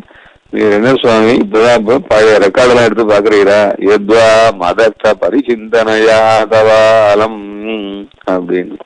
அதனால இந்த பழைய கணக்கெல்லாம் பார்த்து இந்த ஆடிட் பண்ற வேலையெல்லாம் விஷயம் அவர் சம்யாம் பிரபன்னயதி சாதி கோபிபர்மி அப்படின்னு பிரபந்தனா கருணாகதியா ஆச்சாரியால் கொடுத்துருக்காளா நிஜமாவா சுவாமி அப்படின்னு சர்டிபிகேட் பெருமாள் வாங்கி பார்த்தானா? ஆமா, ஆச்சாரியால் நிஜமா தான் கொடுத்துருக்கா, பிரமாதமா கொடுத்துருக்கா, சர்டிபிகேட் ஃபைன் பண்ணி கொடுத்துருக்கா. ஆனா இருந்தாலும் இந்த பேரை அழிக்க கொடுத்தாலே என்று பெருமாள் யோசிப்பாரோ அப்படின்னா சாகதிகோ பிபர்மி அப்படின்னு. நான் எப்படி தெரியுமா எல்லாரையும் ஏமாத்திட்டு இந்த சர்டிபிகேட் வாங்கியிருக்கேன் அவர் தேசிகன் சாதிக்கிறார். என்ன சாகதிகோ பிபர்மி, ஒரு சாகசமான காரியம் பண்ணேன் நான். சாகசமான காரியம்னா சாகதிகன்னா யாரு தெரியுமா? மேற்கொண்டு என்ன வரப்போறதுன்னு தெரியாம அந்த காரியத்துல வந்து விழுந்து பிறண்டு ஏந்துக்கிறவன் சாகதிகன்னு பேரு. அதனால மேற்கொண்டு வரக்கூடிய பலாபலங்களை யோசிக்காம காரியத்துல விழுந்து எழுந்துக்கிறவன் சாகதிகன்னு பேரு. அவன் சொன்ன நான் அப்படி ஒரு சாதமான ஒரு காரியத்தை பண்ணித்தான் சரணாகதி பண்ணியிருக்கேன் அப்படின்னு. என்ன சாதமான காரியம்னா இந்த சரணாகதி பண்ணா விட்டு எப்படி இருக்கணும், சரணாகதி பண்ணா விட்டு யாருக்கிட்ட போறோம், சரணாகதி பண்ணா விட்டு என்ன மாதிரியான வாழ்வு வரப்போறது என்பதெல்லாம் ரொம்ப எல்லாம் யோசிக்கல சுவாமி. இப்ப ஆச்சாரியால் சரணாகதி பண்ணி வைக்கிறதா கேள்விப்பட்டேன். இந்த சரணாகதி பண்ணி வச்சா கஷ்டம்லாம் போயிடும்னு சொன்னா, சரி இந்த கஷ்டமெல்லாம் போறதுக்கு நம்மளால ஒன்றும் பண்ண முடியாது, இன்னும் தான தர்மம் சந்தியாவந்தனம் அனுஷ்டானம் இதெல்லாம் ரொம்ப சிரமமா இருக்கு. அதனால அதெல்லாம் பண்றோமோ பண்ணலையோ சம்சாரத்துல இருந்து பொதுவா விடுதலை கிடைக்கிறதுன்னு சொல்லியிருக்கா. அதனால ஆச்சாரியால் கிட்ட போனேன். ஆச்சாரியால் கிட்ட போய் ரொம்ப பவியமா அதையன் சரணாகதி பண்ண வந்திருக்கேன் அப்படின்னு சொன்னேன். அவரும் கிருபையோட ரொம்ப எல்லாம் விசாரிக்கல, எல்லாம் பெருமாள் பார்த்துக்கிறாருன்னு சொல்லி சரணாகதி பண்ணி வச்சு விட்டார். சாகதி கோபிபர்மி. ஆஹா, இப்ப யார் யாரு தெரியுமா ஏமாத்தி இந்த சர்டிபிகேட் வாங்கியிருக்கேன்? பொம்மை ஏமாத்திருக்கேன், மாந்தியால ஏமாத்திருக்கேன், இன்னும் இந்த சாசங்களெல்லாம் ஏமாத்திருக்கேன், எங்க ஆச்சாரியனும் ஏமாத்திருக்கேன். சம்யாம் பிரபன்னயதி சாகதி கோபிபர்மி. என்ன சுவாமி இப்படி எல்லாரையும் ஏமாத்தி ஒரு சர்டிபிகேட் வாங்கலாமா அப்படின்னா எப்படியா இருந்தா என்ன சுவாமி? ஏமாத்தி வாங்கினா ஏமாத்தாம வாங்கினா என்ன? கீழே போட்டிருக்கிற சிக்னேச்சருக்கு என்ன வேல்யூ இருக்குன்றத கொஞ்சம் ஞாபகப்படுத்தி பார்ப்போம் அப்படின்னாரு. சம்யாம் பிரபன்னயதி சாகதி கோபிபர்மி. கையில இருக்கிற சர்டிபிகேட்னுடைய வேல்யூ எதுல இருக்குன்னா, நான் படிச்சனா படிக்கலையான்றத பத்தி இல்ல சுவாமி, எனக்கு பாபம் இருக்கா பாபம் இல்லையான்றத பத்தி இல்ல, எல்லாத்தையும் வைப் அவுட் பண்ணி சாங்ஷன் பண்ணிருக்கிறேங்க ஆச்சாரியாருடைய சிக்னேச்சர்ல வேல்யூ இருக்கு. என்னிடத்துல வேல்யூ இருக்கான்றது இனிமே நீர் யோசிக்க முடியாதுன்னு. சம்யாம் பிரபன்னயதி சாகதி கோபிபர்மி. ஏவம் இதே நிலவு புரிஞ்சுதா? தீபபிரகாசனை பார்த்து கேட்கிறார், ஏவம் ஸ்திதே. நிலைமை என்னன்னு தெரியறதோ இல்லையோ, உங்க நிலைமை என்னன்னு போறோம், என் நிலைமை என்னன்னு போறோம். எங்க ஆச்சாரியால் சைன் பண்ணி கொடுத்துருக்கான்ற ஃபேக்டையும் கவனியும்னாரு. ஏவம் ஸ்திதே சொதபவாத நிவருத்தையே மாம். இனிமேல் என்னை ஏதாவது யோஜனை பண்ணி பழைய ரெக்கார்டெல்லாம் திருப்பி பார்த்தீங்கன்னா உங்க கதை என்ன தெரியுமா அப்படின்னு. அப்பவாத நிவருத்தையேமா. உமக்கு தான் சுவாமி கெட்ட பேர் வரும். எப்பேற்பட்ட இந்த கெட்ட பேரை தாங்க முடியாது சுவாமி உமால. ஆமா, எப்படி ஒரு பிரபந்தம் நம்மாழ்வார் போல ஆச்சரியமான ஒரு பிரபந்தனை விடுவதா இருந்தா நீர் என்ன துடிப்பீரோ அவ்வளவு துடிச்சாக வேண்டியிருக்கும். என்னை விட்டா ஞாபகம் வச்சுக்கோ அப்படின்னாரு. ஏவம் திரே அபவாத நிவருத்தையே மாம். நிவருத்தையே அபவாத நிவருத்தையே. உங்களுக்குதான் கெட்ட பேர் வரப்போகுது. என்ன கெட்ட பேருன்னா சகுதேவ பிரபன்னாய. ஒரு முறை ஒரு காலே சரணா அடைகின்றார்க்கும் உனக்கு அடிமையாகின்றேன் என்கின்றார்க்கும் அறுக்காதே அனைவருக்கு மனைவராலும் அஞ்சேல் என்று அருள் கொடுவானது தானோதும் இருக்காலும் எழில் முனிவருடன் நினைவினாலும் இவர் இவர் செயலுடன் என்று செய்யினாலும் நெருக்காத நிகழ்ச்சி விரதம் எனக்கொன்றென்னும் நெறி உணர்ந்தாரு நிலை உரைத்து. இதுதான் சொல்லியிருக்கேன் சுவாமி. அப்படியா அபயம் ஒரு முறை வந்து சரணாகதி பண்ணவனுக்கு ஒரு காலம் விட மாட்டேன்னு சொல்லியிருக்கீரே. இப்ப என்ன விட்டா என்ன ஆகும் தெரியுமா அப்படின்னு. நீர் பொய் சொன்னவராகிறே. அதுவும் பொய் யார் இடத்துல சொன்னவராகிறீர் தெரியுமா? வால்மீகி மகர்ஷிகளிடத்திலே சொன்னவராகிறீர் சுவாமி. உம்ம வார்த்தையை நம்பி அவளும் புஸ்தகத்துல போட்டு எழுதி வச்சிருக்கா. புண்ணியமான புஸ்தகம்னு சொல்றா. ராமாயணம் முதலான புண்ணியமான புஸ்தகத்தை இப்ப பொய்ன்னு காட்டி கொடுத்துறீங்க. அவ்வளவு புண்ணியமான புஸ்தகத்தை இனிமே தப்பு புஸ்தகம்னு ஆக்குறீர் சுவாமி. நியாயமா இது யோசிச்சு பாருங்க. அது ஒரு காலே சரணாக அடைகின்னா இருக்கும். ஒரு சகுத் பிரபத்தி மாத்திரத்தினாலேயே சர்வ பேரையும் ரட்சிக்கிறதுக்காகவே என்று தன்னுடையதான விரதத்தை சொல்லி வச்சிருக்கீரே. இவர் பொய் சொன்னவராகிறீர். உண்மை விரதத்தை விட்டவராகிறீர். உம்முடைய பொய்யோடே சேர்த்து உண்மை பொய்யனல்ல என்று காட்டி கொடுத்த மகர்ஷிகளை பொய்யனாக்குகிறீர். அவர்கள் எழுதி வைத்ததான புத்தகங்கள் பவித்திரமானவை என்றால் அந்த பவித்திரமான புத்தகங்களை எல்லாம் பொய்யனாக்குறீர் சுவாமி. இத்தனை பேரை பொய்யாக்கணுமா? உண்மையும் பொய்யாக்கி உம்முடையதான விரதத்தையும் பொய்யாக்கி நீர் பொய்யனல்ல என்று காட்டி கொடுத்த ரிஷிகளையும் பொய்யராக்கி அவர்கள் பக்தியோடு எழுதி வைத்ததான நூல்களையும் பொய்யாக்கி இத்தனை பொய்ய ஸ்தாபிச்சுக்கணுமா சுவாமி? என்னுடைய ரெக்கார்டு எடுத்து பார்த்து ஏன் சுவாமி அவங்க இந்த ஆபத்துன்னு கேட்கிறாரு. ஏவம் சிரே துவதபவாத நிவிருத்தையே மாம். அப்புறம் என்ன இதுக்கு மேல இன்னும் நிறைய சுவாமி இவ்வளவுதான் நினைச்சுக்காதையும். ஏதோ பொய் சொன்ன எல்லாரும் பொய்யன்னு சொல்லுவான்னு நினைச்சுக்காதையும். இதுக்கு மேல உனக்கு நிறைய அபவாத நிவிருத்தையே மாம். உனக்கு ரொம்ப கெட்ட பேர் வந்துடும் சுவாமி. என்ன கெட்ட பேர் வரும்னு சொன்னா, சரணாகத வத்தலன் இந்த சாஸ்திரங்கள்ல சொல்லி வச்சிருக்கா. நீ சரணாகத வத்தலன் இல்ல சுவாமி. சரணாகதருடையதான தோஷங்களை பராமரிக்கிற துஷ்டன் என்கிறதான பேர் உனக்கு வேணுமா சுவாமி இதுன்னு கேட்கிறாரு. சரணாகத வத்தலன் இல்ல, சரணாகதாவுடைய தோஷங்களை பார்க்கிற துஷ்டன் என்றதான உனக்கு பேர் வரும். சரணாகதனை கைவிட்டவன் என்கிறதான பாப்பமும் உனக்கு வரும். சரணாகதனை கைவிட்டா மகா பாபமா? யார் சொன்னா சுவாமின்னு கேட்டாராம் பெருமாள். யாரா நீர் தான சுவாமி சொன்னீர்? எங்க சொல்லியிருக்கேர் அப்படின்னா, அது பிராணான் பரித்யஜ்ய சம்ரக்ஷ்ய சரணாகதா.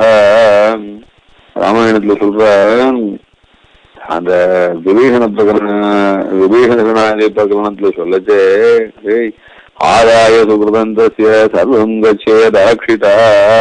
இந்த சரணாகதின்றது இருக்கு, இது ரொம்ப பெரிய சிக்கலான விஷயம்டா. எவன் சரணாகத்தனா வரானே, அதுல அந்த சரணாகத்தனா வரவனை இந்த சரண்யனா இருக்கிறவன் காப்பாற்றக்கூடியவனா இருக்கிற பட்சத்துல அந்த சரணாகத்தனை ரட்சிக்காம போனா அங்க ஒரு பார்ட்டர் நடக்கிறதுன்னு, ஒரு பண்டமாற்று நடந்து போறதும்.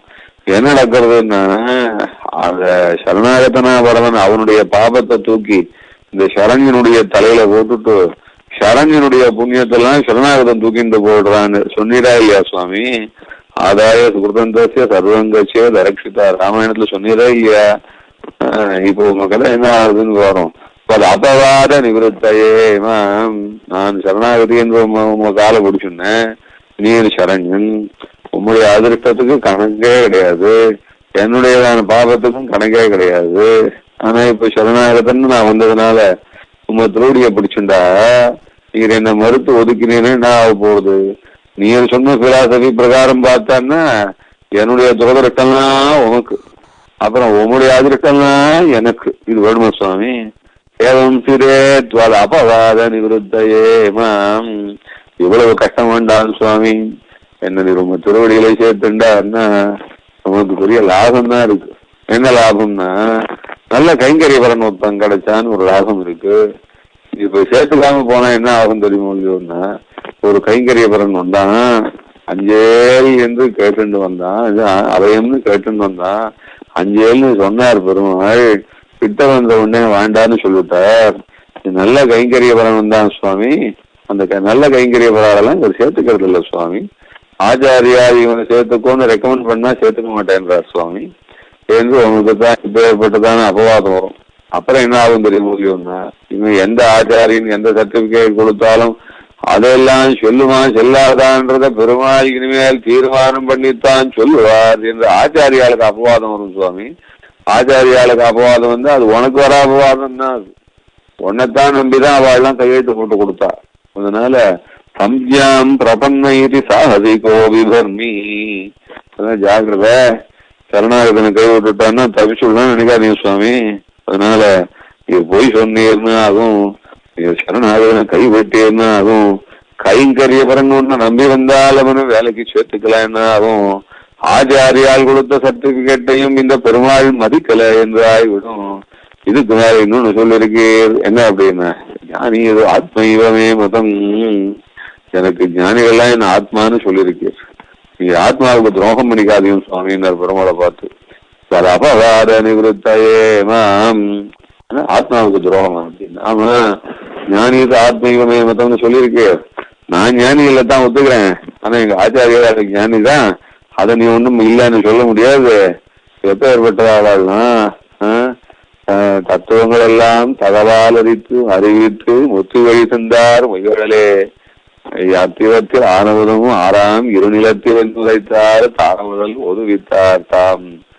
அவ்வளவு ஞானம் உடையவாக அப்படியே தத்துவங்களை எல்லாம் அழகழகா சாட்சாத்தரிச்சு பார்த்து சொல்லி வச்சிருக்கா. அப்பேற்பட்ட ஞானிகள் ஆத்மா இல்லையா உனக்கு? இப்ப நீயே சொல்லியிருக்க ஞானியது ஆத்மீவமே மதம்னு. என்னுடைய சித்தாந்தம் எனக்கு கூட ஆத்மா உண்டு என்று கண்ணன் கீதையில சொன்னார். யார் நம்முடைய ஆத்மான்னா, ஞானிகள்லாம் ஆத்மா தான், அவ இல்லைன்னா நான் இல்லை, அதனால அவதான் என்னுடைய ஆத்மா என்று என்னுடைய கொள்கை. இவ அப்ப உனக்கு ஆத்மாவா இருக்கிறவா எழுதி கொடுத்த சர்டிபிகேட்டை நீ ஒத்துக்கலன்னா அப்ப என்ன அர்த்தம் அப்படின்னா, உங்க ஆத்மாவுக்குரிய துரோகம் பண்றீங்க. வேணுமா சுவாமி? ஆத்ம துரோகத்தை காட்டுல மகாபாபம் எதுவும் கிடையாது சுவாமி, அதை காட்டுல அனிஷ்டமானது எதுவும் இல்லை. அதனால ஏவம் சிதேத்வதபவாத நிவృత్తயே மாம் அப்படின்னு. ஐயோ, தேசிகன் மிரட்டுறதை பார்த்தா பெருமாளுக்கே பயமா இருக்கும். ஏகமா சொல்றாரு இவர். முதல்ல ஆரம்பிச்சார், சாமானியமாத்தான் ஆரம்பிச்சார். என்னை கைவிட்டுட, என்னெல்லாம் கைவிட முடியாது சுவாமி அப்படின்னு ஆரம்பிச்சார். இவர் கடைசியில முடிக்கச்சே என்னென்ன சொல்றார், அது என் துரதிரட்டெல்லாம் உனக்கு, ஒன்னாதிரட்டெல்லாம் எனக்கு அவர். அதுக்கு மேல ஒரு வாதம் போட்டு விட்டார். ஆத்ம துரோகம் எழுதுகிற சுவாமி நியாயமாயுது, ஞானித ஆத்மயுமே அப்படின்னு அப்ப ஏற்பட்ட ஆச்சாரியாளுக்கு துரோகம் இல்லாமான்னு கேட்கிறார். பெருமாள் வரவழைத்து போயிடுவாரோ அப்படியாக்கும். எப்படியா வாதம்னு பண்ண ஆரம்பிச்சான்னா வேதாந்த தேசிக நேரத்துல பெருமாள் கூட வாதம் பண்ண முடியாது. அதனாலதான் கவி தார்க்கிக சிம்மம் அப்படின்னா, ஏதோ தர்க்கம் பண்ணினான்னா நம்ம கிட்ட எல்லாம் தர்க்கம் பண்ணி ஜெயிப்பாருன்னு நினைச்சுக்க வேண்டாம். பெருமாளத்துல கூட தர்க்கம் பண்ணாருன்னா பெருமாள் தான் நடுக்கி போகணும். அந்த மாதிரி தர்க்கம் பண்ணி காட்டுறாரு. அப்படியான ஒரு ஆச்சாரியன். ஏவம் சிதேத்வதபவாத நிவృత్తயே மாம் அப்படின்னார். பெருமாள் என்ன யோசிச்சார், இவ்வளவு பிரச்சனை ஆகி போச்சு, இதுக்கெல்லாம் என்ன சொல்யூஷன் இருக்கு அப்படின்னு யோசிச்சு பார்த்தாராம். ஒன்னும் சொல்யூஷனே தெரியலையாம். உடனே தேசியம் சொல்றார், வாரும் ஃபார் அண்ட் அகைன்ஸ்ட் எது வேணாலும் எங்கிட்ட இருக்கு. இப்போ இவ்வளவு நேரம் உங்களுக்கு நான் அகைன்ஸ்டா பேசினா, இப்ப பாரு இப்போ உங்களுக்கு ஃபாரா பேச போறேன் அப்படின்னாராம். ஃபார் அண்ட் அகைன்ஸ்ட் ரெண்டும் பேச தெரிஞ்சாதான் கவிதார்க்கிக சிம்மம்னு சொல்லலாம். வெறும் அகைன்ஸ்டா மாத்திரம் பேச தெரிஞ்சான்னா அது ஒன்றும் லாய்க்கு இல்லை அப்படின்னா. எல்லாரும் ஓட்டு போட்டு எலெக்ஷன்ல சீஃப் மினிஸ்டர் ஆகிக்கிறான்னா அது போயிட்டு அங்கேயும் போய் தகராறு பண்ணிட்டு வேண்டான்னு சொல்லிட்டு போனான் இங்க ஒருத்தர். அப்படிலாம் இருக்க முடியாது. அதனால எப்படின்னா ஃபார் அண்ட் அகைன்ஸ்ட் ரெண்டும் செய்யணும். அகைன்ஸ்டும் தர்ணாவும் பண்ண தெரியணும், ராஜ்யமும் பண்ண தெரியணும். அப்படி இருந்தா தான் எல்லாரும் ஒத்துப்பா. இங்கேயும் அதே தான் சொல்றாரு தேசிகன். இவ்வளவு நேரம் உமக்கு தர்ணா பண்ண நான் இப்பதான் உமக்கு அனுகூலமா சொல்றேன். ஒரு விஷயம் நல்ல விஷயம் சொல்றேன், கவனிச்சு கேட்டுக்கோங்க. பாத்ரே குருஷ்வ பகவன் பவத கிருபாயா. எல்லா பிரச்சனைக்கும் சொல்யூஷன் இருக்கு சுவாமி. என்ன சொல்யூஷன்? உங்களுடைய தயாதேவியோட கன்சல்ட் பண்ணிக்கும். அப்ப தயாதேவி சொல்லி கொடுப்போம். எல்லா சொல்யூஷனும் அவகிட்ட இருக்கு. என்னன்னா, இந்த பையனை சேர்த்து கொண்டு வரலாம். இவனை தனியா விட்டான்னு எதிர்கட்சியில போய் நின்று என்னென்னதான் பேசுறான் பத்தீரா. அதனால இவர் இனிமே கைவிடக்கூடாது. இவ்வளவு கட்டிக்காராளா இருக்கிறவரை எதிர்கட்சிக்கு அனுப்பிச்சிடக்கூடாது. நம்ம கட்சியில சேர்த்து வச்சுக்கணும். நம்ம கட்சியில சேர்த்துட்டான்னா நமக்காக இன்னும் நிறைய பேரை சேர்த்து விடுவார் இவர். அதனால இவரையே சேர்த்துக்கலாம் அப்படின்னு சொல்லி அவர் சஜஷன் கொடுப்பாலாம். அதனால பாத்திரியை குரு பகவன் பவத கிருபாயா. உம்மிடத்துல ஆச்சரியமான ஒரு குணம் இருக்கு சுவாமி. அந்த குணத்தை ஒதுக்கிட்டு தான் நீர் இவ்வளவு தூரம் இப்பெல்லாம் பழைய அக்கௌண்ட்ஸ் எல்லாம் எடுத்து ஆடிட் பண்ணிட்டு இருக்கு. அந்த பழைய இந்த ஆடிட் எல்லாம் நிறுத்தும். என்னுடைய ரெக்கார்டெல்லாம் எதுவும் பார்க்க வேண்டாம் அப்படின்னு. கருணையனும் கடலாடி திருவனை கண்டதத்தின் திறன் நரகண்ய சித்திரகுத்தன் தெரித்து வைத்த சுருணையிலேறிய சூரியனை முத்தும் துறந்தனமே தேசிகன். திருவைக்காப்பெருமாளை போய் சேவிச்சாரான் தேசிகன். அப்படி சேவிச்சுட்டு திருவைக்கால ஏதோ பிரகாரி அப்படி சொன்ன வண்ணம் செய்த பெருமாள் அந்த பெருமாளை சேவிச்சு வரான். அப்புறம் சேவிச்சுட்டு வந்தாராம். இப்படி வாசல்ல வந்தா எங்க பார்த்தாலும் அப்படியே பிளேன்ல இருந்து கொட்டி இருக்கான் எல்லாம். அந்த பிளேன்ல இருந்து நோட்டீஸ் எல்லாம் போடுவா. முன்னெல்லாம் உண்டு பிளேன்ல இருந்து நோட்டீஸ் போடுறதுன்னு முன்னெல்லாம் உண்டு. இங்க அது ஏதாவது முக்கியமான சமாச்சாரம் எங்க ஆகாசத்துல நோட்டீஸ் எல்லாம் வந்திருக்கான். எல்லாம் கீழ்ச்சி போட்டிருக்கான். அதுவும் ஒரு நோட்டீஸ் கூட எடுத்து படிக்கிற மாதிரியே இல்லையா. எல்லாம் கீழ்ச்சி போட்டிருக்கான். என்னத்தை கீழ்ச்சி போட்டிருக்கா அப்படின்னா, திரள் நரகண்ணிய சித்திரகுத்தன் தெரித்து வைத்த சுருணையில் ஏறிய சொல்வினை முற்றும் துறந்தனவே. ஏதோ பிரகாரி பெருமாள் சேவிச்சாச்சு. இந்த பயலுடைய பழைய ரெக்கார்டெல்லாம் வச்சுன்னு இனிமே நாம என்ன செய்ய போறோம். சித்திரகுத்தன் என்ன பண்ணா, நம்ம பழைய ரெக்கார்டெல்லாம் எடுத்து கீழ்ச்சி போட்டானா. யமலோகத்திலையும் தூக்கி அச்சானா. இது ஒன்றும் தேவை கிடையாதுன்னு விசிறி கடாச்சினானு. விசிறி கடாச்சுன்னா அது அங்கங்க இறஞ்சி கிடக்கான். ஏதோ பிரகாரி பெருமாளை சேவிச்சுட்டு வாசல்ல வந்தான்னா அங்கேயும் இறஞ்சி கிடக்கான். எடுத்து பிரிச்சு பார்த்தா எல்லாம் கீழ்ச்சி போட்டிருக்கானே என்னதுன்னு பார்த்தா எல்லாம் மேல் தேசிகன் அப்படின்னு பேரை போட்டு கீழே அவர் பண்ணதெல்லாம் ஏறி போட்டு சுருட்டி கீழ்ச்சி போட்டு வச்சிருக்காங்க. ஆஹா, ஏதோ பிரகாரி பெருமாளை சேவிச்சுட்டு வந்ததுனால சித்திரகுப்தனுக்கு வெறுத்து போச்சு. இவ்வளவு காலம் இவனை பத்தி ரெக்கார்டு எழுதி வச்சது மொத்தம் வேஸ்ட் என்று தோணி போச்சான். அது என்ன, பெருமாளை சேவிச்சுட்டு கருணையினும் கடலாடி திருவணை கண்டதற்பின் திருக்காவிலே அப்படியே கருணா சமுத்திரமாய் சயனிச்சு கொண்டிருக்கிறவனுடைய அந்த எவ்வளவு சந்தவண்ணம் செய்த பெருமாளை சேவிச்சா விட்டு அந்த கருணை வெள்ளத்துல மூழ்கி எழுந்தான்னு எல்லாம் போச்சான். அதான் இங்க சொல்ற எத்வா மதத்த பரிசிந்தனையாலம் சம்யாம் பிரபன்ன இதி சாஹதிகோ விபர்மி ஏவம் சிரே த்வரபவாத நிவృத்தயே மாம் பாத்ரி குருஷ்வ பகவன் பவதः கிருபயாः. உடைய கருணைய கொஞ்சம் அனுப்பும் சுவாமி. அந்த கருணை வெள்ளத்தை இந்த பக்கம் திருப்பி விட்டா போதும். அது என்ன அப்படி தீண்டின மாத்திரத்தினாலே போகும். என் பிரச்சனை எல்லாம் சால்வ் ஆயிடும், உம்ம பிரச்சனையும் சால்வ் ஆயிடும் சுவாமி. இவன் ஆடிட் பண்ணணுமான்னு இப்ப யோசிக்க வேண்டாம். இந்த சர்டிபிகேட் ஆச்சாரியால் கையெழுத்து போட்டு கொடுத்துருக்காளே, என்ன பண்றதுன்னு கையில வச்சுன்னு தவிக்க வேண்டாம். நானும் தவிக்க வேண்டாம், நீரும் தவிக்க வேண்டாம். எந்த ரிட்டெல்லாம் உமக்கு வர வேண்டாம், உமா ரிட்டெல்லாம் எனக்கு வர வேண்டாம். எங்க ஆச்சாரியாலும் பொய்யர்களா போக வேண்டியதில்லை. உன்னுடைய ஆத்மாவுக்கு நீ துரோகம் பண்ணிக்க வேண்டியதில்லை. எல்லாத்தையும் யோசிச்சு பார்த்தா ஒரே சொல்யூஷன் என்னன்னா, அப்படியே உங்களுடையதான கருணா கட்டாட்சத்தை என் பக்கம் திருப்பினா போடும் சுவாமினாரு. யத்வா மதர்த்த பரிசிந்தனையாதகாலம் சம்யாம் பிரபன்ன இதி சாதிகோ விபர்மி ஸ்வலாபவாத நிவృத்தயே மாம் பாத்ரி குருஷ்வ பகவன் பவத கிருபயாः அப்படின்னு விஷயோ இப்படி எல்லாம் சொல்றானே இந்த பையனை எப்படி சமாளிக்கிறது என்று நீர் யோசிக்க வேண்டாம் சுவாமி. உம்மாலே சமாளிக்க முடியாத ஒரு விஷயம் கிடையாது. ஏன்னா பகவன் பகவத கிருபயாः, நீர் தான் பகவான் ஆச்சே சுவாமி. அதனால உம்மால சமாளிக்க முடியும். பகவத் சப்தத்துக்கு அத்தனை ஆச்சரியமான அர்த்தம் அது. பகவான்னா யார் சுவாமி அப்படின்னா, பகவான்னா ஞானம், பலம், ஐஸ்வர்யம், வீரியம், சக்தி, தேஜஸ் என்கிறதான 6 குணங்கள் இருந்தா தான் அவரை பகவான்னு சொல்லணும். இந்த 6 குணங்களும் பூர்ணமா இருந்தா அவர் தான் பூர்ணமான பகவான். 6 குணங்கள் கொஞ்சம் சில பேருக்கு இருக்கும். ஞானம், பலம், ஐஸ்வர்யம், சக்தி சரி இருந்தா போனா போறது. அவளையும் இப்படியே சொல்லிக்கலாம் கொஞ்சம் அப்படின்னு. எப்படின்னா தஸ்மாது அந்நியத்திர தத் குணலேச யோகாத் ஔபச்சாரிகா அநேகார்த்த கல்பனா யோகாது பகவத் சப்தவத்துன்னு ஸ்ரீபாஷ்யத்துல. அது ஸ்ரீபாஷ்யம் ஆரம்பத்துல சொல்லச்ச பகவான் வியாசா, பகவான் வால்மீகி அப்படின்லாம் அவளெல்லாம் கூட சொல்றது. இன்னும் கேட்டான்னா இந்த ரகுவம்சம் இதுக்கெல்லாம் வியாக்கியானம் பண்றாளே அவள்லாம் என்ன பண்றா தெரியுமா, அது மல்லிநாதன் அப்படின்லாம் வித்யாக பகவான் காளிதாசா அப்படின்னு. காளிதாசன் கூட பகவான் அப்படின்றா. காளிதாசன் பகவான் என்ன ஒரு மரியாதையை சொல்றது.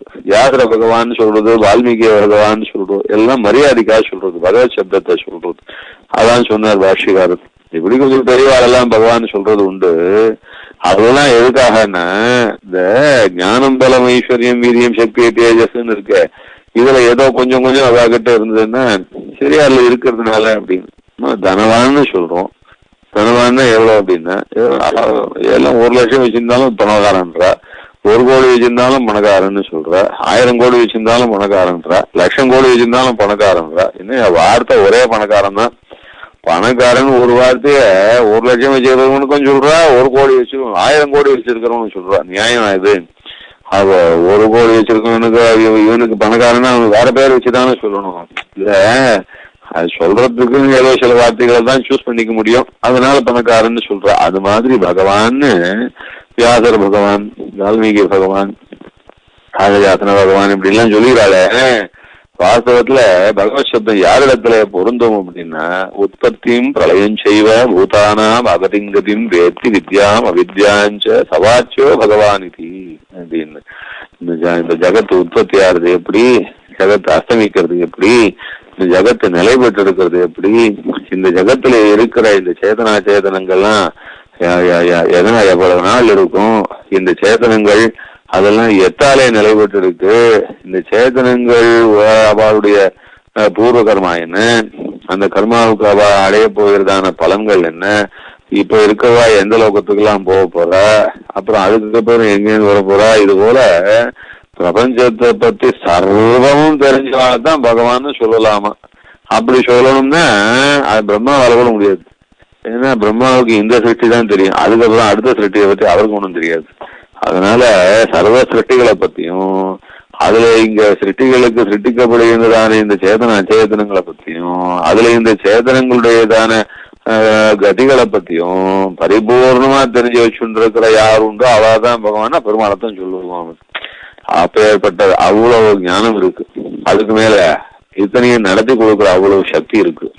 அதுக்கு மேல யாராவது தடுக்க வந்தா அதை யாராலையும் தடுக்க முடியாத அளவுக்கு தன் இஷ்டத்துக்கு நடத்திட்டு போறதான சாமர்த்தியம் இருக்கு. அதுக்கு மேலேயும் ஒண்ணு, எல்லாத்தையும் தன்னிடத்திலேயே வச்சுண்டு தானே தாங்கக்கூடியவனா இருக்கக்கூடிய பெருமை இருக்கு. இப்படி ஞானம், பலம், ஐஸ்வர்யம், வீரியம், சக்தி, தேஜஸ் எல்லாம் இருக்கிற உம்மிடத்துல அந்த கருணை என்கிறதான விசேஷ குணம் இருக்கிறதுனால அந்த கருணைய முன்னிட்டு ஞானத்தை உபயோகிச்சா, கருணைய முன்னிட்டு உங்க சக்தியை உபயோகிச்சேன்னா, அதே போல கருணைய முன்னிட்டு ஞானம், பலம், ஐஸ்வர்யம், வீரியம், சக்தி, தேஜஸ் என்கிற 6 குணங்களையும் உபயோகிச்சேன்னா அப்புறம் உனக்கும் பிரச்சனை கிடையாது சுவாமி, எனக்கும் பிரச்சனை கிடையாதுன்னு. அதான் இங்க சொன்னார், பகவன்னு பகவத கிருபாயா. ஆச்சரியமான ஸ்லோகம். 5 ஸ்லோகங்களால பெருமாளுடைய டிஸ்பியூட். அதுல இப்போ 50வது ஸ்லோகம் பார்த்தோம் நம்ம. இது முதல் ஸ்லோகம். இதே போல அடுத்தது 5 ஸ்லோகத்தினால பெருமாளுடைய டிஸ்பியூட் தான் அது. அதுல இன்னைக்கு இந்த ஒரு ஸ்லோகம் போறோம்னு நினைக்கிறேன். நாளை ஆயிடுத்துதான் போல இருக்கு. 1 மணி நேரம் ஆயிடுத்து. உங்களுக்கு எல்லாம் இப்பெல்லாம் லேட் நைட்டு போல இருக்கு. அதனால இதோட முடிச்சுக்கலாம். கவிதார்க்கிய சிம்மாய கல்யாண குணசாலினே ஸ்ரீமதே வெங்கடேசாய வேதாந்த குரவே நமஹ. ஹரியன் சாமி. ஹலோ, ஹரியன் ஹரியன். ரொம்ப ரொம்ப ஆச்சரியமா இதுவே இவ்வளவு ஆச்சரியமா இருக்கு. இன்னும் சுவாமி வந்து அடுத்தது சொன்னது வந்து ரொம்ப ரொம்ப இதுவா இருந்தது கேட்கறதுக்கு. அடியே கிருபை.